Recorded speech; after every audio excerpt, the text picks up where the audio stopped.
आमचे लहान भाऊ संसदरत्न खासदार डॉक्टर अमोल कोल्हे यांचा सत्काराचा सन्मानाचा कार्यक्रम आपण सर्वांनी आयोजित केला, महाविकास आघाडीने आयोजित केला। सगळ्यांचे नावं घेऊन मी वेळ घेत नाही, कारण मला वेळ थोडा दिलाय। परंतु या महाविकास आघाडीचे शेलार मामा, माजी आमदार बाळासाहेब दांगट, कारखान्याचे चेअरमन सतीशील दादा आणि आजचे सत्कार मूर्ती खासदार संसदरत्न डॉक्टर अमोल कोल्हे, ही लढाई वेगळ्या पातळीवर चालली। प्रत्येक वेळेला प्रत्येक इलेक्शनला वेगवेगळे फंडे वापरले जातात।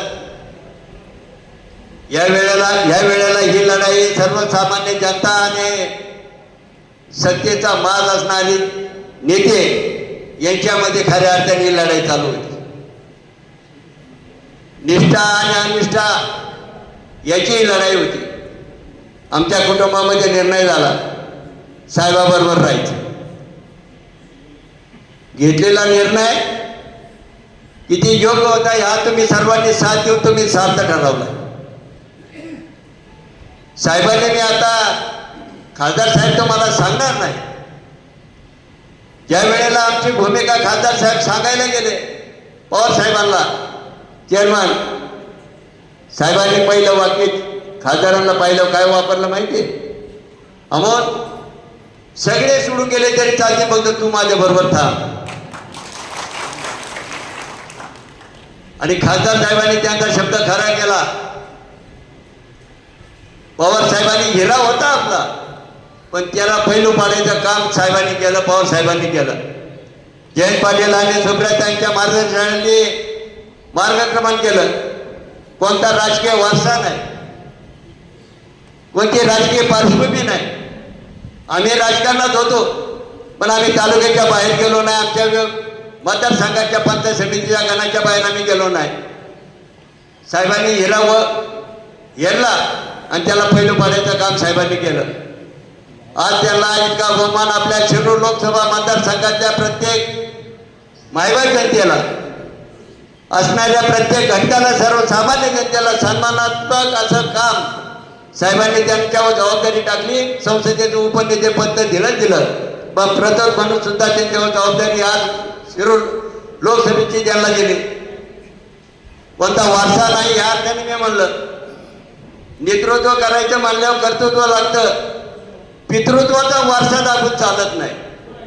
आणि ते खऱ्या अर्थानं डॉक्टरांनी ते सांभाळलं आणि त्यांचा साहेबांचा असणारा सार्थ विश्वास त्यांनी संपादन केला। बाबांनी आता मागणी केली, बाबा आमचा तुम्हाला 100% पाठिंबा आहे, हे सांगायला खऱ्या अर्थाने आम्ही उभं राहिलो। काम केलं, किती त्रास दिला, गावागावाच्या सरपंचांना दमदाटी केली। कोणाला म्हणायचं दारात उभं करणार नाही, कोणाला म्हणायचं तो आता शिका आमच्या कॅमेरा पुढे आलाय।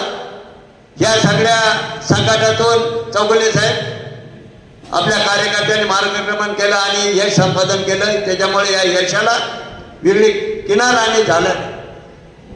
बंड केलं, साहेबांच्या विरुद्ध बंड केलं। ज्या बापाने तुम्हाला 7 वर्ष सांभाळलं, 7 पंचवार्षिक सांभाळलं, त्यांना तुम्ही घराच्या बाहेर काढायची भाषा केली।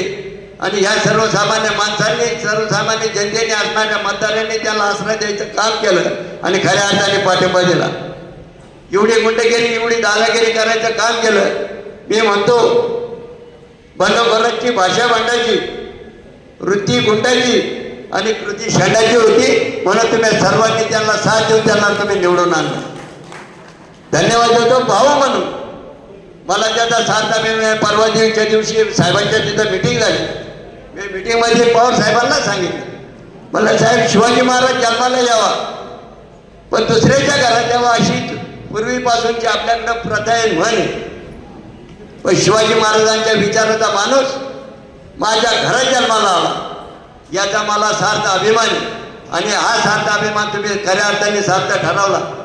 असो, जास्त वेळ मी घेणार नाही, परंतु आता जी बाबांनी मागणी केली, खासदार साहेब, महाविकास आघाडीच्या ज्या ज्या कारखान्याने रक्ताचं पाणी केलं, विभागवार फिरून असणाऱ्या दमदाटीला कोणी भीक घातली नाही. त्याच कार्यकर्त्यापैकी एकाला उमेदवारी द्या. आम्ही सुद्धा हे तुमच्या निवडणुकीसारखं रक्ताचं पाणी करून आम्ही त्या उमेदवाराला निवडून देऊ. महाविकास आघाडीचा कोणताही उमेदवार. कायम खान आहे आम्हाला चेअरमन साहेब, इलेक्शन लढायचा खान, इलेक्शन लढवायचा खान. त्याच्यामुळे एवढी खात्रीशीर गोष्ट मी तुम्हाला सांगतो, जास्त वेळ घेणार नाही. आपल्या सर्व तमाम असणाऱ्या जुन्नर तालुक्याच्या जुन्नर वर्षांचं 51,000-51,500 आपण लीड दिलं, त्याबद्दल मी धन्यवाद मानतो. आणि एवढे जे सांगायचं होतं मनोगत मला बोलण्याची संधी दिली, त्याबद्दल मी आपल्या सर्वांचा संयोजकांचा आभार मानतो आणि आपल्या सर्वांना पुन्हा एकदा धन्यवाद देतो. शुभेच्छा देऊन थांबतो.